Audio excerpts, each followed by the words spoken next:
Irmãos, vamos abrir as nossas Bíblias no livro do profeta Isaías, capítulo 40. Mantenha a sua Bíblia aberta neste capítulo, porque nós faremos a leitura de vários trechos dele, se não dele todo. Mas eu quero te convidar para acompanhar a leitura que eu farei nos 11 primeiros versos, que dizem: Consolai, consolai o meu povo, diz o vosso Deus. Falai ao coração de Jerusalém, bradai-lhe que já é fim do tempo da sua milícia, que a sua iniquidade está perdoada, e que já recebeu em dobro das mãos do Senhor por todos os seus pecados.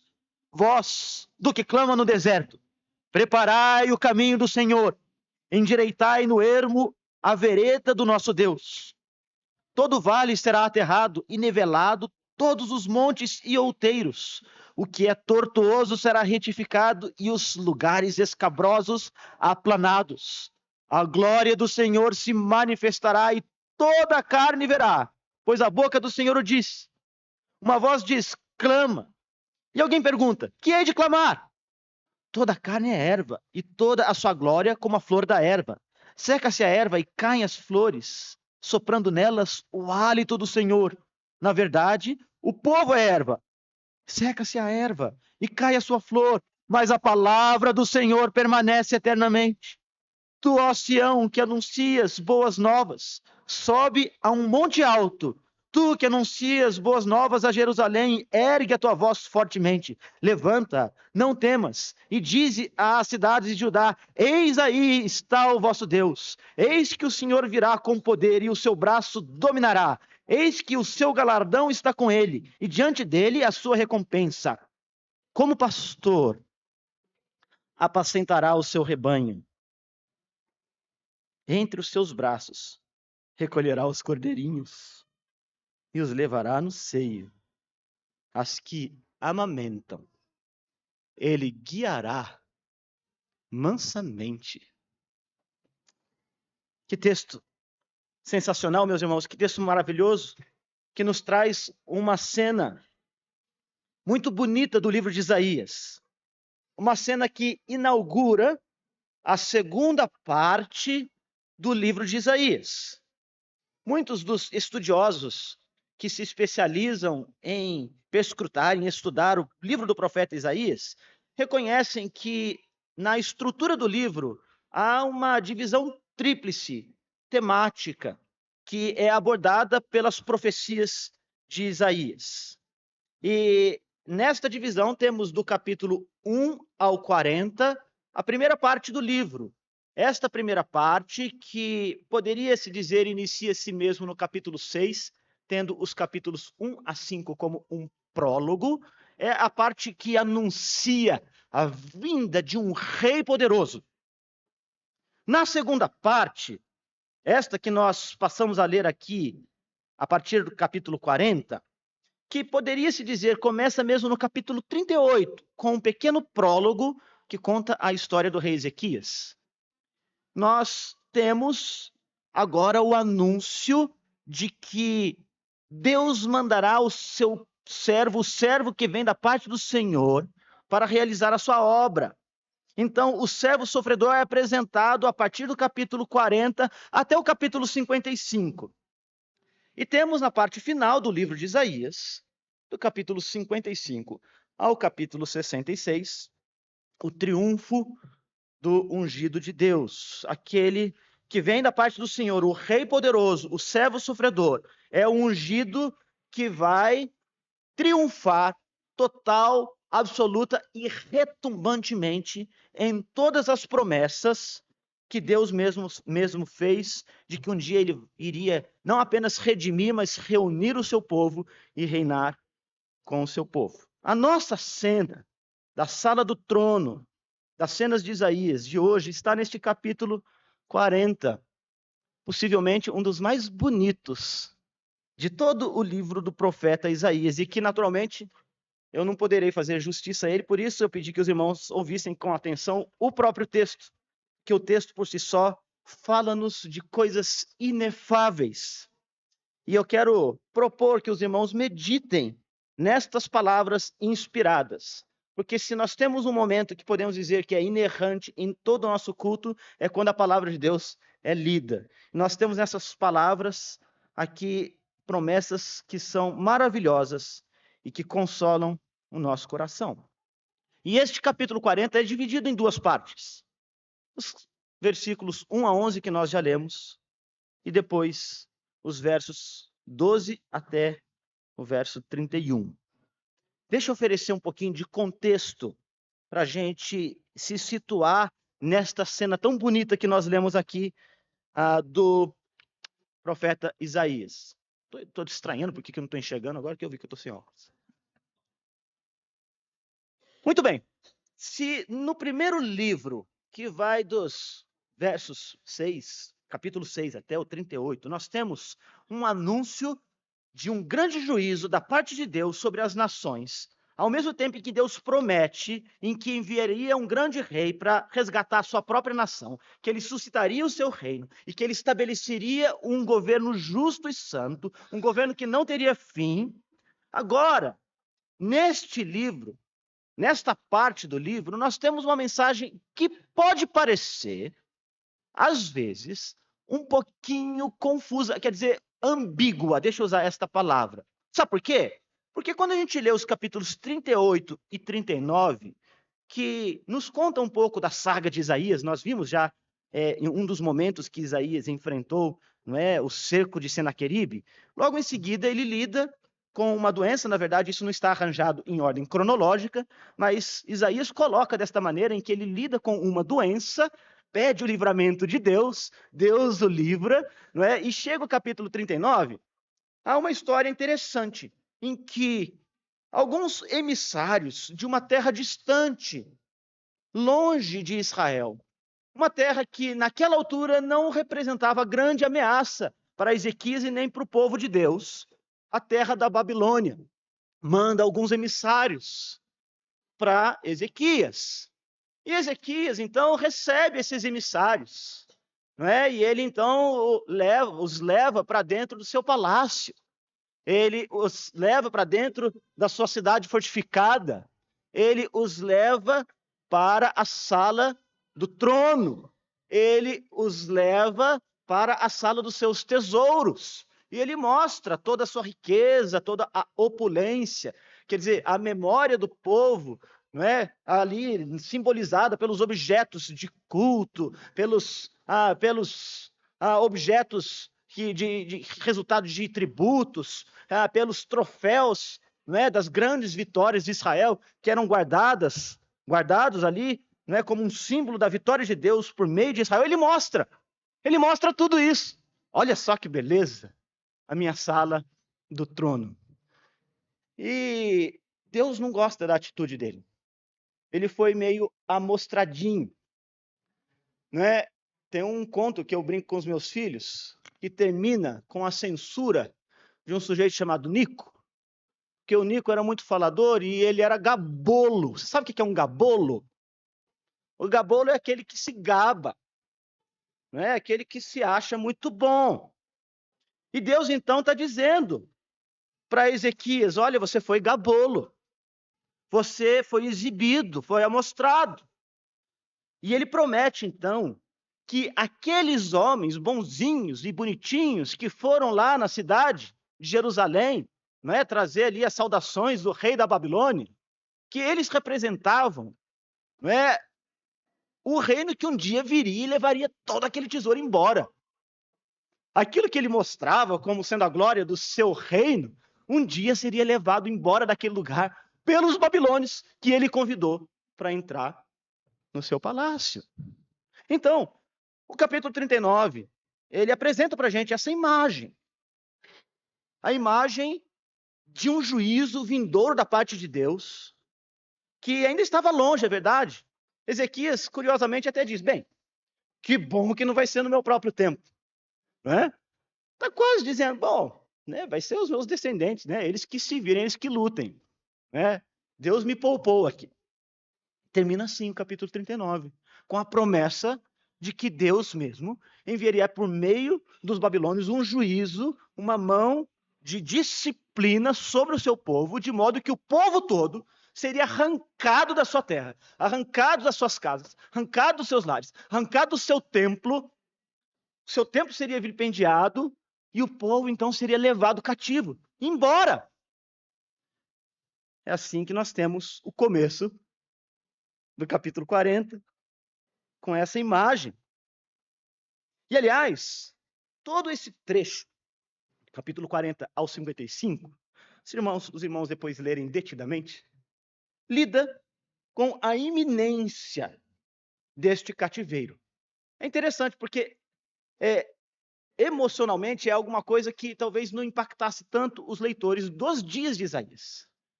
Bem, está falando de um evento futuro, não sei como que vai ser isso, como que isso vai acontecer, mas Isaías está dizendo, ele está alertando, ele está trazendo ali aquelas palavras solenes, dizendo, olha, isso vai acontecer.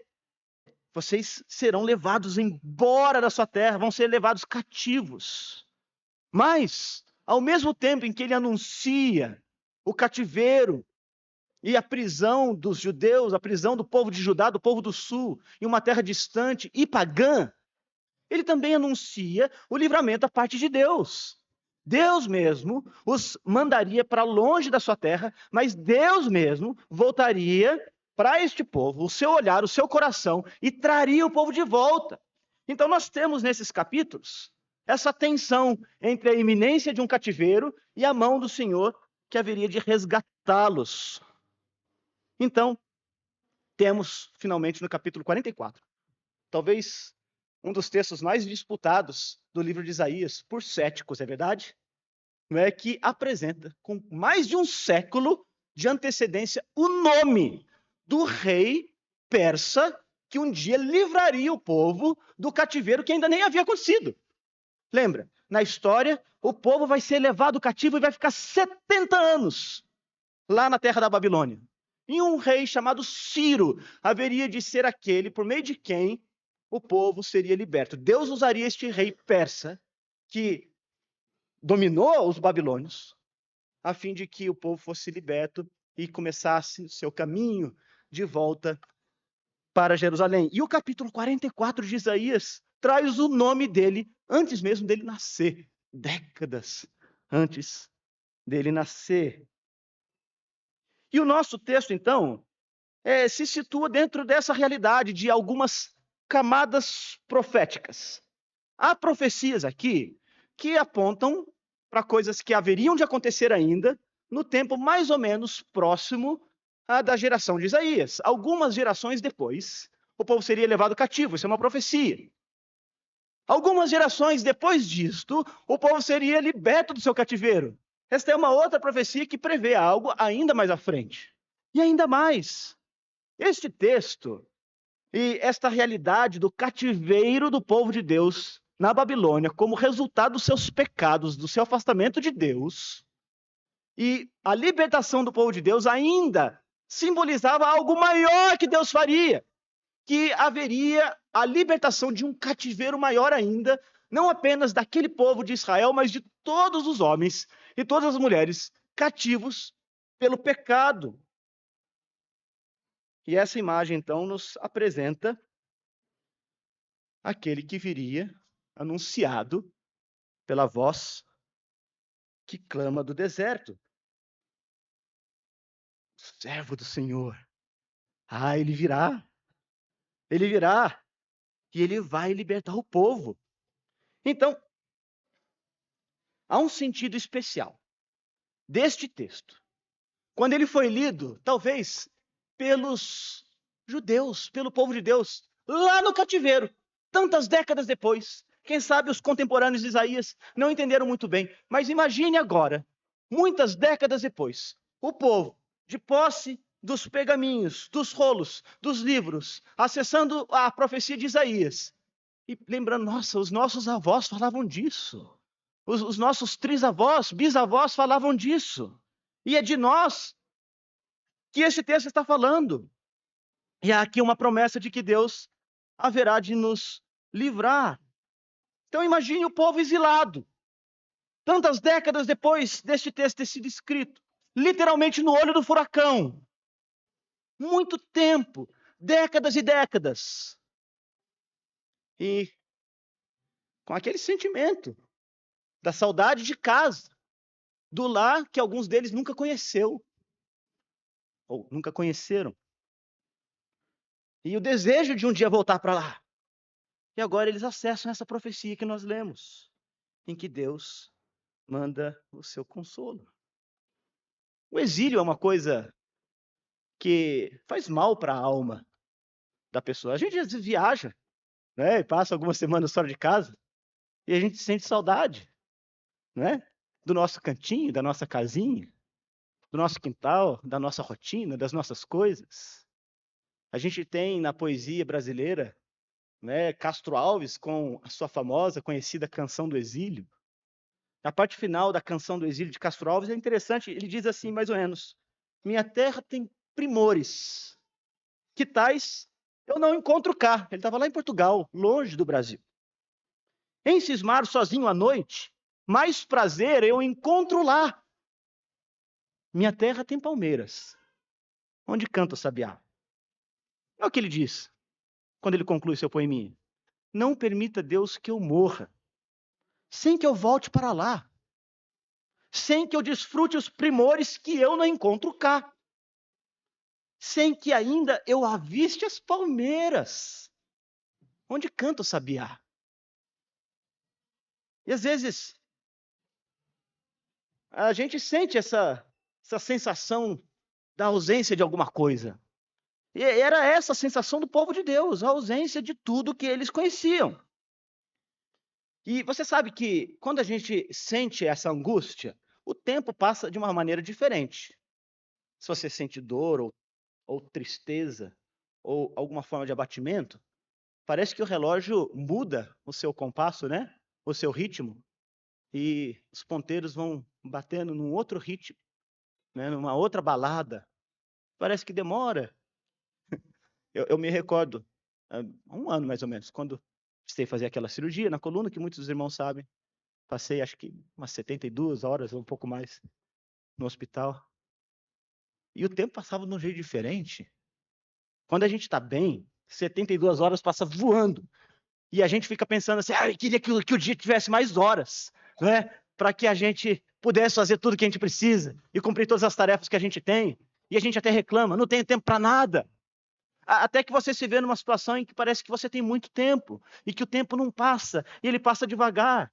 Então agora imagine as décadas de isolamento, em que alguns daqueles que tinham nascido naquele cativeiro na Babilônia nem se lembravam do canto do sabiá.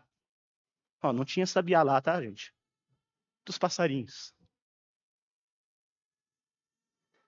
Uma das cenas assim que é mais marcantes naquela história de Tolkien, né, O Senhor dos Anéis, é quando aqueles hobbits falam do seu condado, né? No filme isso é bem retratado, né? Eles falam das cenouras e falam das sopas e também dos pães, não é? E das bebidas que eles têm lá e das festas, né? E tudo é apresentado de uma maneira muito muito quente, com cores vívidas, coloridas, não é? Fortes, né? E que trazem aquela sensação de bem-estar, de conforto, de aconchego. Mas sabe que na medida em que a jornada, especialmente daqueles dois hobbits, né, que levavam aquele anel para ser destruído, ela foi se tornando cada vez mais dura, né, e o tempo foi passando, essas imagens elas foram desaparecendo. E é uma cena muito dramática em que Frodo diz assim: eu não consigo mais lembrar do gosto da comida do condado. Eu não consigo mais lembrar do som da água. Eu não consigo lembrar mais do toque da grama. E ele ainda concluiu: estou na escuridão. Imagine que o povo de Deus, tendo sido levado cativo, se encontra numa condição parecida, longe da sua terra, longe do seu templo, longe das suas raízes, longe da sua cultura, longe da sua língua, longe da sua história. Aquelas histórias que eram vívidas começaram a se tornar memória. Há uma diferença entre lembrança e memória. Lembrança é uma coisa que eu vivi, né? E eu lembro. Mas a memória é alguma coisa que alguém viu e viveu e me conta. E agora as lembranças se tornam memória, e a memória parece que vai evanecendo, vai sumindo, vai se perdendo, vai se confundindo com, não é, com imagens, às vezes, que nem existem. Então, Deus antecipa o sentimento de perda que o povo tem. 150 anos antes, ele manda Isaías registrar essa profecia aqui, para fortalecer e consolar seu povo. Agora você entende como que Isaías começa? Consolai, consolai, consolai o meu povo. Consolai o meu povo, diz o Senhor. Deus chama esse povo de meu. E ele diz: digam vocês, vozes celestiais, digam vocês, profetas, que este povo se console, que este povo tenha descanso, porque eu mesmo, o Senhor, assegurei o perdão dos seus pecados. E deixa eu dar um pequeno parênteses aqui, rápido, um anacoluto. Não acho que os 70 anos no exílio é a purgação de pecados do povo. Não é, não. A gente não dá conta de pagar os pecados. O povo não dava conta de pagar os seus pecados. Os 70 anos de exílio, o sofrimento que o povo sofreu, que enfrentou, é, de alguma maneira, a consequência, o efeito nefasto dos males que eles mesmos trouxeram para si, por meio das alianças que fizeram, da idolatria com a qual se envolveram. Quer dizer, aquilo trouxe grande perda e prejuízo para a sua alma, como o pecado faz com cada um de nós, e eles agora lidam com as consequências disto, e Deus usa isso para ensinar o seu povo, é verdade? Deus usa isso para disciplinar o seu povo, é verdade? Mas não acho que isso é o povo pagando os seus pecados. Deus mesmo é quem paga o pecado do povo. E é por isso que ele está dizendo, gente, olha, eu já dei para vocês, já dei em dobro. Não é aquilo que vocês precisavam experimentar. Mas é findo o tempo da vossa milícia. A sua iniquidade está perdoada. Seu pecado está perdoado. Então, mesmo o povo tendo se rebelado, mesmo tendo adorado outros deuses, mesmo tendo se afastado, mesmo tendo andado longe de Deus, mesmo tendo prevaricado, Deus agora os chama para perto de novo. E ele manifesta grande misericórdia e garante, assegura que ele virá com graça e com poder. Aí a gente chega no verso 3. Vós do que clama no deserto, preparai o caminho do Senhor. Você percebe? Esse perdão que Deus assegura é anunciado pela voz do deserto.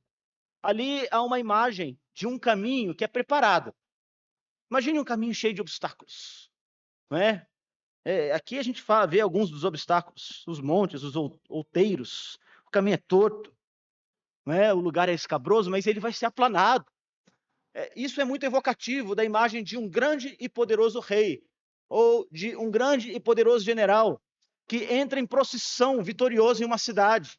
Há um arauto que anuncia sua chegada. As pessoas todas saem para fora para ver aquele grande general chegando. E o caminho está limpo para ele chegar. Não há nada que impedirá a sua vinda. Não há nada que segurará a mão daquele Senhor que vem. E o arauto vai dizendo, ele vem, ele está chegando, ele virá e ele vai livrar o seu povo. E é exatamente isso que ele está dizendo para a gente. E o Espírito Santo vai mostrar para a gente, como na passagem que nós lemos no Evangelho de Mateus, e que também vai aparecer nos outros evangelhos, que Cristo é este Senhor, é este servo da parte de Deus, que viria, anunciado pela voz profética. João é esta voz do deserto, que anuncia a vinda de um grande Salvador. Então você percebe como Isaías, tantos séculos, 7 séculos antes de Cristo, já anuncia um livramento que Deus daria para o povo em Judá, trazendo de volta da Babilônia, mas que há um livramento ainda maior. que significa o perdão dos pecados do povo de Deus, pela voz que anuncia a chegada do próprio Deus na terra. O Senhor vem para salvar. O Senhor vem para salvar. Há uma voz que clama e que diz: sejam consolados. Sejam consolados das suas lutas. Sejam consolados das suas angústias. Sejam consolados das suas tristezas. Sejam consolados da sua briga interna lá no seu coração, porque o Senhor vem. É uma voz que clama pelo deserto, dizendo que a glória do Senhor se manifestará. E que o Senhor vem trazendo recompensas, como nós lemos.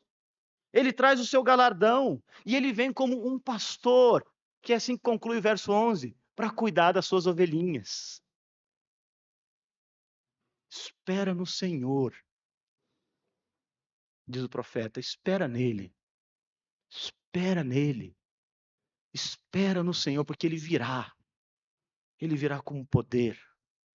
Toda a carne verá. Nós somos frágeis e ele compara a nossa realidade. Nós somos como a Eva, como a flor da Eva. Nós murchamos, a nossa vida se esvai, mas o Senhor é poderoso. Ele vem com poder e glória. Ele vem com força e majestade. Ele é capaz de salvar. Nós não nos salvaremos. Nós não sairemos da terra da Babilônia por conta própria. Alguns de nós morreremos na Babilônia, mas o Senhor virá e ele salvará, porque só ele pode vir e só ele pode salvar, só ele pode perdoar pecados e só ele pode restaurar o seu povo. O Senhor virá, então espera nele. Nós somos frágeis e mortais. Nós passaremos. Mas o profeta diz aqui, mas a palavra do Senhor permanece eternamente. Essa palavra não passará.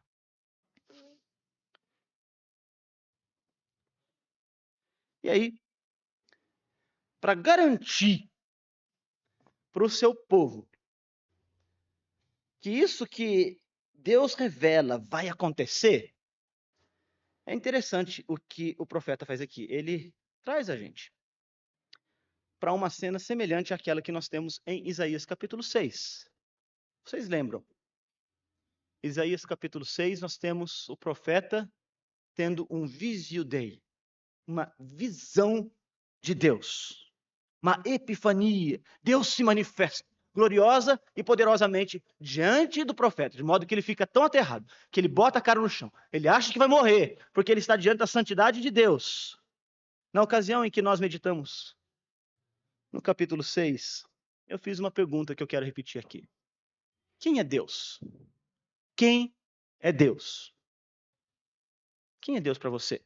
Qual o seu conceito de Deus? Qual a sua imagem de Deus? O que vem na sua mente quando nós falamos do Deus Trino? Qual o seu conceito? Porque Isaías viu este Deus glorioso no seu trono, cheio de majestade e santidade. E agora ele vai lembrar o seu povo que o povo pode ter descanso e consolo, mesmo na terra do Egito, mesmo no meio do perrengue, mesmo no olho do furacão, mesmo longe do lugar onde eles deveriam estar. Porque Deus é Deus, e Deus, que é Deus, está com eles, com o seu povo, e Deus, que é Deus, fez promessas para o seu povo, e Deus, que é Deus, se manifesta salvadoramente para com o seu povo, e Deus, que é Deus, se aproxima do seu povo, e Deus, que é Deus, não abandona o seu povo. Isaías está dizendo isto, que Deus está acima dos céus, além da criação. Ele lembra agora que Deus é o Criador, Ele é o Todo-Poderoso, que não há nada e nem ninguém que se compare com o Senhor. E Ele então traz imagens maravilhosas, a partir do verso 12, que nos ajudam a ter um vislumbre de quem Deus é. Então eu quero ler esse texto para vocês. Eu vou ler o texto, depois eu faço alguns comentários sobre ele, mas eu quero que você atente para a leitura, porque se eu errar alguma coisa aqui, o texto não erra.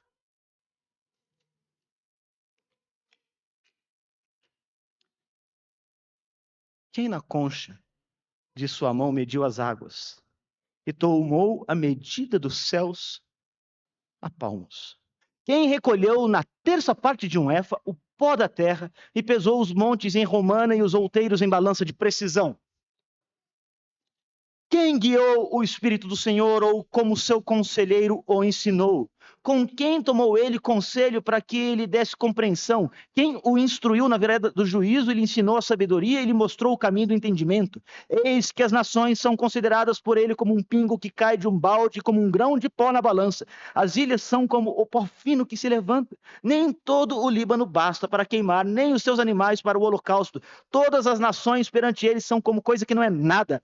Ele as considera menos do que nada, como um vácuo, com quem comparareis a Deus? Ou com que coisa semelhante confrontareis com ele? O artífice funde a imagem, e o ourives a cobre de ouro e cadeias de prata forja para ela.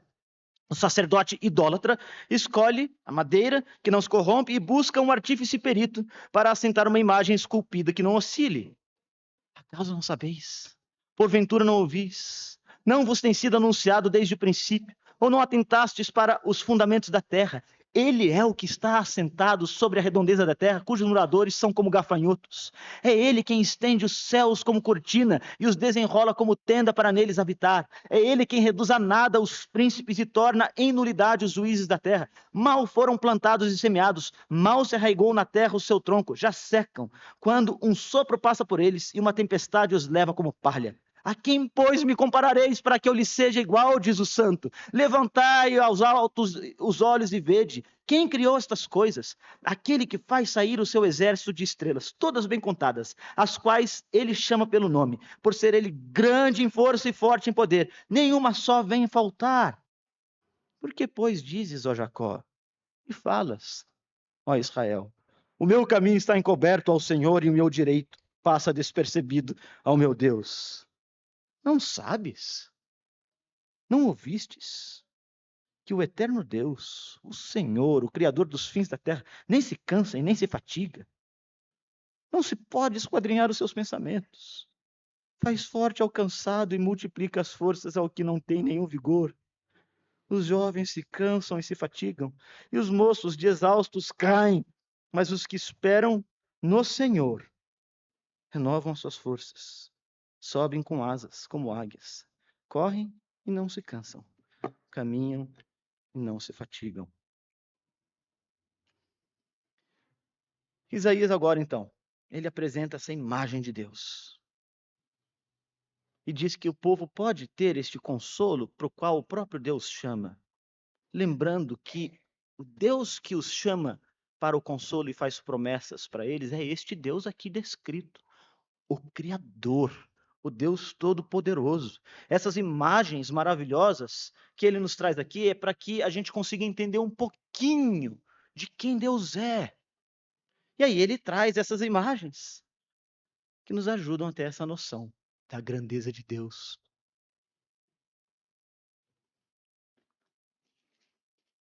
Veja só.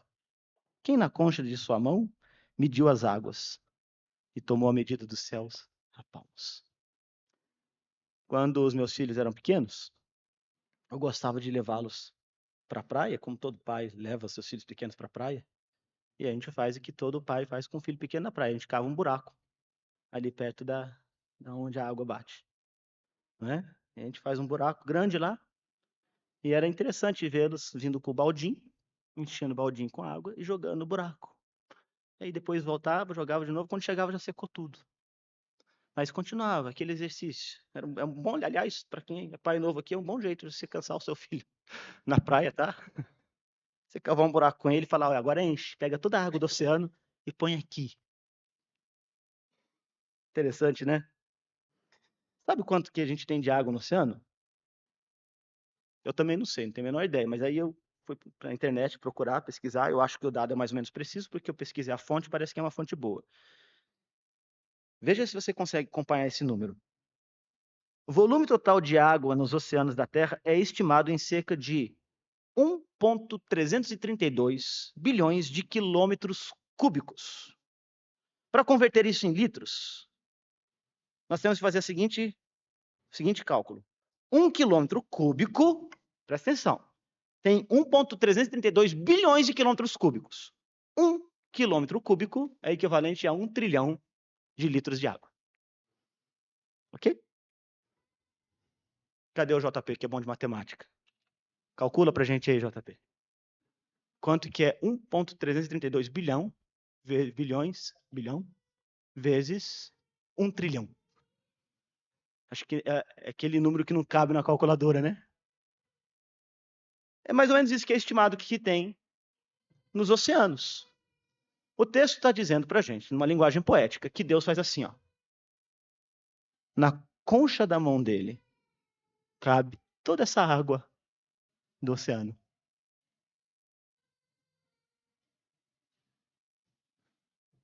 O Tiaguinho está aqui, orou aqui hoje. Quando ele nasceu, ele era pequenininho, tão pequenininho, que ele cabia literalmente na palma da minha mão. Ele nasceu prematuro, nasceu com 8 meses, mas ele tinha tamanho de 7 meses. Ficou uma semana na UTI neonatal, enquanto ele ganhava peso e crescia. Graças a Deus cresceu saudável, está um meninão, como vocês estão vendo aí. Mas ele era pequenininho, cabia na palma da minha mão, eu lembro. Ficava só a perninha para fora assim, cabecinha dele aqui no meu dedão. Eu segurava esse menino assim. Não conseguia entender como que era possível aquilo, né? E aqui a gente está lendo o profeta dizendo para a gente, olha, Deus mede o céu com a palma da mão dele. A mesma palma que ele apanha a água de todo o oceano, ele mede o céu. Cadê o JP? Quer fazer um outro cálculo aí, JP? Sabe qual que é mais ou menos o tamanho do céu? Ninguém sabe também. Mas há um raio observável do céu, que os grandes telescópios como o Hubble e o James Webb calculam. E o raio observável do céu, do universo, é de 46,5 bilhões de anos-luz. Agora presta atenção. Um ano-luz é equivalente a 9,46 trilhões de quilômetros. Será que a gente consegue fazer esse cálculo? Tá? A gente está falando de 46,5 bilhões de anos-luz. Um ano-luz é equivalente a 9,46 trilhões de quilômetros. Eu não sei quem foi com a régua medir isso aí, mas tem aqui a NASA, tem algumas, né, tem a nossa ITA aqui, traz alguns dados assim, com base nesses telescópios. E o texto está dizendo que Deus mede isso com a palma da sua mão. E o pó da terra? Também tem gente que calcula quanto que a gente tem de pó na terra. Isso aqui é um cálculo mais ou menos. Alguém fez esse cálculo. Diz que nós temos cerca de 149 milhões de quilômetros quadrados na superfície terrestre. Isso é 30% da superfície terrestre, visto que o resto é água. 149 milhões de quilômetros quadrados. E se a gente, então, considerar apenas o volume do solo superficial, talvez 1 metro, a gente faz um cálculozinho que você multiplica esses 149 milhões de quilômetros quadrados por 149 trilhões de metros quadrados. E aí você vai chegar num número de toneladas, que é mais ou menos assim, 223,5 trilhões de toneladas. É o que se calcula que pesa o pó que está na superfície da Terra. O texto está dizendo para a gente que Deus pegou isso com uma pazinha, botou num éfa. O éfa é uma medida, é uma vasilhinha. Aliás, num terço de éfa. Pôs na pazinha, pôs num terço de éfa. Todo o pó da terra nas mãos de Deus. Você percebe o que Isaías está fazendo aqui? Ele está dizendo para a gente que Deus é muito grande, que Deus é majestoso, que Deus é muito poderoso. Foi Deus quem pensou estas coisas antes delas existirem. Foi Deus que intencionou que elas existissem. Foi Deus quem as bolou, que as imaginou, que as criou e que as trouxe à existência apenas pela palavra do seu poder. Quando a gente lê João, o profeta, dizendo: no princípio era o Verbo, e o Verbo estava com Deus, e o Verbo era Deus. Todas as coisas foram feitas por intermédio dele, e sem ele, nada do que foi feito se fez. Então, quando você apanha esse pensamento sobre o Deus grandioso, que criou todas as coisas e que é todo-poderoso, é o mesmo que é anunciado pela voz do deserto. e que um dia vem como homem para salvar o seu povo, aí você tem uma noção de quem é Deus. Você tem uma noção de quem é Jesus. Entende? O que Isaías quer mostrar para a gente? Ele segue dizendo, olha, não tem jeito de comparar Deus com nada. Eles estavam lá, muito possivelmente, ouvindo o culto a Marduk. Marduk era a divindade babilônia, que, segundo os babilônios, tinha sido o criador de todas as coisas. E ele era, então, um Deus poderoso. Tinha um templo só para ele, um templo muito maior do que o templo de Jerusalém, que era dedicado ao Deus criador. E havia um símbolo imponente de uma serpente, de um dragão, que apontava para este ser poderoso. Um templo, uma torre, um culto elaborado. Naqueles dias, e aqui a gente tem uma descrição, como nós lemos, não é, do trabalho do artífice que produzia aquelas imagens. Imagina a produção da imagem de Marduk. Né? Havia um procedimento no tempo da antiguidade, no meio desses povos pagãos, da consagração desses ídolos. Era algo chamado como mispi, não é? Ou pitipi, que significava a abertura da boca do ídolo a fim de que ele recebesse o dom da vida, que aquela imagem por si só, não é, tivesse vida e pudesse então ser consagrada e adorada. E em alguns casos, as mãos do artífice que fez aquela imagem eram cortadas e ofertadas como um tipo de sacrifício para aquela divindade. Ou a sua própria língua era cortada e inserida dentro da boca da divindade. E Deus está dizendo, é com isso aqui, gente. Que vocês estão me comparando? Sério? Isso aqui, esse Deus aqui, é o Deus com o qual vocês estão me comparando? E aí ele fala, Deus faz sair o exército de estrelas. Outra conta para a gente aqui.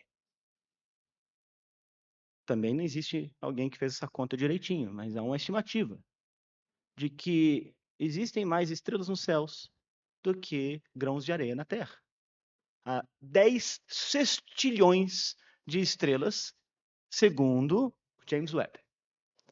O cálculo é que são 10 bilhões de galáxias e que em cada uma dessas galáxias há cerca de 12 bilhões de estrelas.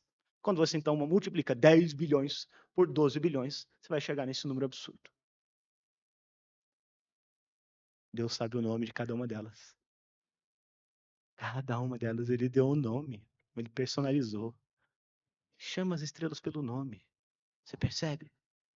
Isaías está fazendo um contraste, trazendo a imagem do Deus forte, todo-poderoso, grandioso, Senhor da história, Senhor sobre as nações, Senhor sobre os homens, Senhor sobre a terra.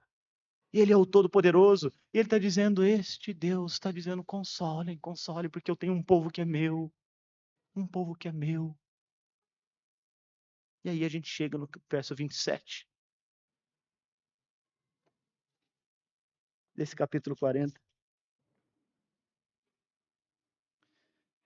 E o povo está reclamando. Isaías está perguntando, por que dizes, ó Jacó, ou ó Israel, meu caminho está encoberto ao Senhor e o meu direito passa despercebido diante dele. Deus não está vendo o meu perrengue. Eu estou aqui há 70 anos. Nessa terra, longe de Deus. Ele não está vendo. Isaías está dizendo, não, Deus está vendo. Foi ele que te mandou para ir. Mas ele vai trazer você de volta. Ele vai te restaurar, ele vai te salvar. Seus pecados estão perdoados. Você precisa colocar sua fé nele. Precisa colocar a fé naquele rei que vem pelo caminho do deserto, sendo anunciado pelo arauto. Coloca a sua fé nele. Ele vai dizer: você não sabe? Você não ouviu? Deus não se cansa, ele não é que nem a gente, ele não se fatiga. Você acha que esses anos todos da Babilônia representam alguma coisa para Deus? Não representa nada. Olha quem é Deus. Olha quem é Deus. E entenda que esse Deus tão poderoso transcende a criação. Ele se aproxima de você. Ele sabe quem é você. Ele sabe da sua história. Ele sabe dos seus perrengues. Ele sabe das suas lutas. Ele sabe do seu luto. Ele sabe da sua fatiga, do seu cansaço. Olha o que ele diz. Chegou o fim do tempo da sua milícia. Para de brigar. Para de lutar. Espera em mim. Você não precisa mais se cansar nessa luta toda. Espera em mim. Espera no Senhor. Porque o Senhor é poderoso. E o Senhor pode te livrar. E o Senhor vai te livrar. E o Senhor já mandou um libertador. Não. Os jovens se cansam, mas Deus não se cansa. Se você espera no Senhor, Ele vai renovar suas forças. Ele vai renovar suas forças. Você vai subir como a águia. Você vai correr e não vai se cansar. Você vai andar e não vai se fatigar. É assim que Isaías traz esta cena de um Deus em quem nós podemos esperar. E eu quero concluir então, dizendo que a voz do deserto anunciou a vinda desse Deus. João Batista anunciou a vinda desse Deus. Ele preparou o caminho para a vinda do Filho de Deus. Ele veio, Cristo veio. Ele pregou a justiça. Ele pregou a verdade. Ele pregou o evangelho. Ele libertou os cativos e ele permanece libertando cativos. Você que me ouve, você que aqui está, se ainda não entregou a sua vida a este Senhor, saiba que Ele pode libertar você do cativeiro do pecado. Ele pode libertar você do cativeiro das suas angústias, dos seus medos, da sua prisão. A prisão que você tem em si mesmo. Que você é voltado para si mesmo, voltado para os seus pecados, para suas coisinhas, comezinhas, pequenininhas, das suas picuinhas, para sua falta de perspectiva, ou para suas perspectivas erradas. Ele liberta. E você precisa colocar sua fé nele. Mas mais do que isso, você que é crente, que está aqui e que sente que a gente está na Babilônia, você é convidado a olhar para o Senhor, olhar para a grandeza de Deus, para a majestade de Deus, para o poder de Deus, para quem Deus é, que em todo o seu poder ele, todavia, se aproxima da gente com graça, perdoa os pecados, restaura e traz a gente para juntinho dele, como um pai. No cativeiro da Babilônia, no mundo caído que a gente vive, a gente ainda aguarda o Senhor que já veio, mas que voltará. O Senhor que, tendo vindo e anunciado o seu evangelho como servo sofredor, ele voltará como rei ungido, triunfante. E da mesma maneira como todas essas promessas foram cumpridas, nós podemos ter a certeza e a segurança de que Cristo volta e que as promessas de Deus em Cristo serão cumpridas. Espera no Senhor. Espera no Senhor. Quando você se sentir então abalado pelas agruras do mundo, quando as notícias do dia mexerem com a sua cabeça, quando as lutas que você enfrenta te fizerem se sentir muito cansado, muito abatido, muito desalentado, pense na grandiosidade de Deus. E lembre que não há impossíveis para o Senhor. Ninguém vai se colocar no caminho do rei. Ninguém pode frustrar os planos dele. Aliás, eu ouvi o pastor Rubens ensinando isso hoje na nossa EBD. Jó precisou ouvir isso de Deus. Quando ele começou a ficar frustrado com a sua própria condição, Deus mesmo, lá em Jó capítulo 38, falou assim, escuta, um capítulo muito parecido com esse, aliás. Onde que você estava quando eu criei isso aqui tudo? Onde que você estava? Ele aprendeu a esperar no Senhor. Às vezes a gente é impaciente, a gente não quer aguardar, a gente quer as respostas imediatas, a gente quer a solução do jeito que a gente acha melhor. E às vezes a gente quer aconselhar Deus. Isaías está perguntando, quem que vai aconselhar Deus? E a gente às vezes quer ser conselheiro de Deus. Senhor, é melhor assim. Eu quero desse jeito. Você não sabe de nada. Nem eu sei. Para com isso. Confia no Senhor. Espera nele. Você pode fazer sim os seus pedidos, mas faça com fé e aguarde. E peça que o Senhor ilumine seu entendimento e tranquilize seu coração, para que você não fique lutando o tempo todo, brigando o tempo todo, mas que você sossegue o facho. Fique ali com seu coração calminho diante de Deus. Consolai, consolai o meu povo. Console-se nisto, na esperança que você tem, de que o Deus que você crê é grande e poderoso. Ele fez promessas que ele já cumpriu, e ele haverá de cumprir ainda. Sabe? Quando você compara Deus com os deuses deste século, talvez a gente não tenha Marduk, mas a gente tem muitos deuses nesse século. O deus do hedonismo, que é muito presente no entretenimento. Nós vivemos a era da indolência, e buscamos nos imergir na fantasia do entretenimento, o tempo todo precisando ser alimentado com isso. Da diversão, do descanso, da informação trivial, dos reels de internet, que vão enebriando a mente da gente. Sabe? São deuses que estão aí, semelhantes a Marduk. Há um Deus perigoso que é a falta de Deus, é o ateísmo prático, a indiferença para com Deus. O mundo tecnológico oferece tantas coisas que distraem a gente que a gente não precisa pensar em Deus. Há o Deus do secularismo, em que a esperança humana é colocada nas instituições humanas, sejam as instituições políticas, as instituições de Estado, seja a cultura. E a gente então vai vivendo nesse mundo, em que há muitas divindades, mas nenhuma delas traz salvação. Esperar nelas é um exercício de fatiga, de cansaço, de dar murro em ponta de faca. Não vai dar nada. A gente é chamado, quando a gente olha para esse panteão de deuses modernos, a contemplar o Deus Criador, que é o Deus que salva, e ter nele a nossa segurança, esperar nele. Porque quando a gente espera nele, as nossas forças no mundo mal são renovadas. E você vai voar como águia. Você vai correr e não vai se cansar. Vai andar e não vai se fatigar. E que ele, então, te abençoe. Amém. Nós te bendizemos porque tu és o Deus Todo-Poderoso em quem nós temos plena confiança e plena fé.